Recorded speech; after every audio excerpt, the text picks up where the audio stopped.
झोलियां भर दे आई भिखार। साथ संगत जगत माता जी ने शरीर छोड़ा।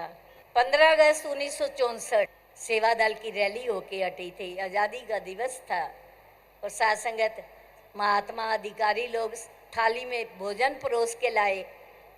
थाली रखने बहन गई, जो पास 2 बहनें बैठी थी, एक को पानी लेने भेजा और जब वो वापस आई तो माता जी इस शरीर को त्याग कर अपनी ज्योति ज्योत मिली, संपूर्ण थी आगा, अपना काम पूरा कर चुके थे। शहंशाह जी को पता चला आए, शहंशाह ने हमारा एक और भ्रम तोड़ा, हमें भय रहित किया। कहने लगे कि आत्मा को इस निराकार निज घर के में मिलाने में कोई देर नहीं लगती, मक्खन में से वाल की तरह आत्मा मुक्त हो जाती है शरीर के बंधन से भी। साथ संगत उन्होंने एक और भ्रम हमारा निकाला, हम सोचते हैं कि आशीर्वाद शायद मांगने से मिलेगा।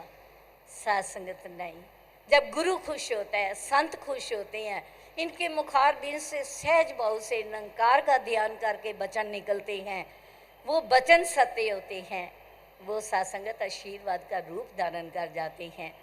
साथ संगत 11 वर्ष तक बुद्धवंती माता जी गुरसिख रूप में, सतगुरु बाबा बूटा सिंह जी महाराज उनकी धर्मपत्नी, उनकी सासू माँ, उनकी बेनती परवान करके उन्हीं के घर में रह रहे थे। और जब साथ संगत बेटा स्वरूप सिंह आधी रात को इस शरीर को संपन्न कर गया यात्रा को, साथ संगत बाहर उसी तरह संगत हुई, सुबह की बिस्कुट चाय बांटी गई। आप अंदाज़ा लगाओ, सब गृहस्थी बैठे हैं, कौन सी माँ है जिसके बेटे का पार्थिव शरीर अंदर पड़ा है और वो संगत की इस तरह कदर सेवा कर रही है। साथ संगत वो सेवा कैसे हो पाई?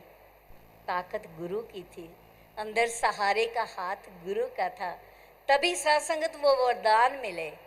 जब बाबा बूटा सिंह जी महाराज ने पूछा, गुरुमुखों महापुरुषों, आज भाई अवतार सिंह जी के चेहरे पर कोई फर्क नज़र आता है? कहा नहीं बाबा जी, क्यों? कहने लगे कि अंदर बेटे का शरीर पड़ा है। ये दोनों पति पत्नी उस ममता की जंजीर से मुक्त होकर अपने जो गुरसिक्खी के कर्तव्य हैं उनका पालन कर रहे हैं। साथ संगत वरदान दिया। जगत माता, उस समय जगत माता नहीं थी, बुद्धा, क्योंकि बुद्धवंती को प्यार से बुद्धा कहते थे। बुद्धा तू निरंकार दी अमानत नूं सहजता नाल वापिस कीता है। सच्चे पातशाह ने तैनू जगत के बच्चों की माँ बनाना है। तब से ये जगत माता का वरदान उन्हें मिला। एक दूसरे के जब सहयोगी बनकर चलते हैं तो वाकई उसमें घरों में वातावरण सुंदर बने रहते हैं और संबंधों में भी मधुरता बनी रहती है।